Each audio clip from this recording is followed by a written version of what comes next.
എൻ്റെ പൊന്നാശിന് ഇന്ന് വന്നേക്കണ കമൻറ്റ് ജെൻസഡ് ആവാനായിട്ട് നമ്മൾ നോർമലി 90s കിഡ്സ് ഇതേപോലത്തെ ഡ്രസ്സൊക്കെ ഇട്ടാൽ നടക്കാറ് നമുക്ക് കംഫർട്ടും ഇതാണ് കേട്ടോ. ഇനിയിപ്പോൾ കമൻറ്റ് വന്ന സ്ഥിതിക്ക് നമുക്ക് ജെൻസഡ് ആയി നോക്കാം. എന്തായാലും ആദ്യം നമുക്ക് താടി കളയണം. നമ്മൾ ഇവനെയും കൂടി ആക്കണ്ട കേട്ടോ ജെൻസഡ്, നമ്മൾ മാത്രമല്ല ആവണേ.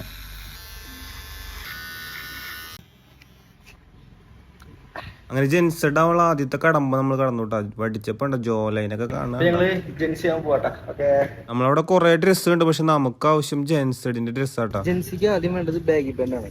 നമുക്കത് നോക്കാം. അങ്ങനെ കുറെ അന്വേഷിച്ചിട്ട് ബാഗി പാന്റ് എടുത്തിട്ടോ, ഒരു ജീൻസും ഒരു സാധാ ബാഗി പാന്റ് എടുത്ത് നമുക്ക് എന്തായാലും അത് രണ്ടും ട്രൈ ചെയ്തോക്കെ ഏതാ ഭംഗി നോക്കാലോ. ബാഗി പാന്റ് ആയി നമുക്ക് ഷർട്ട് വേണം, ഷർട്ട് അന്വേഷിക്കും.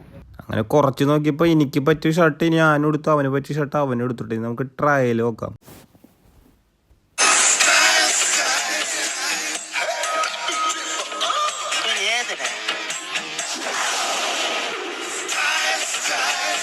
അങ്ങനെ ഞങ്ങൾ രണ്ടുപേരും ട്രൈ ചെയ്ത് വിട്ടാ. നിങ്ങൾക്ക് ഞങ്ങൾ ജെൻസി ആയി തോന്നുന്നുണ്ടെങ്കിൽ നിങ്ങൾക്ക് അടിയിൽ കമന്റ് ചെയ്താ.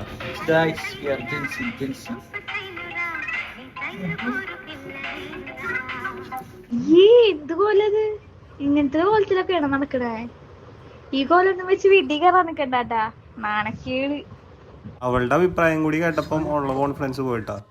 ഓരോ കാലഘട്ടം മാറുമ്പോഴും ഓരോരോ വേഷങ്ങൾ വരും. നമുക്ക് നമ്മുടെ വേഷം മതി, അവർക്ക് അവരുടെ വേഷം. അപ്പോൾ ഓക്കെ ഗൈസ്, ബൈ. ഇനി കമന്റിൽ ജെൻസഡ് അല്ല ജെൻസിയാന്ന് പറഞ്ഞാലും വരല്ല കേട്ടാ. അബദ്ധത്തിൽ പറഞ്ഞു പോയതാണെങ്കിലും ബ്രിട്ടീഷ് ഇംഗ്ലീഷിൽ ജെൻസഡ് എന്ന് പറയൂട്ടാ.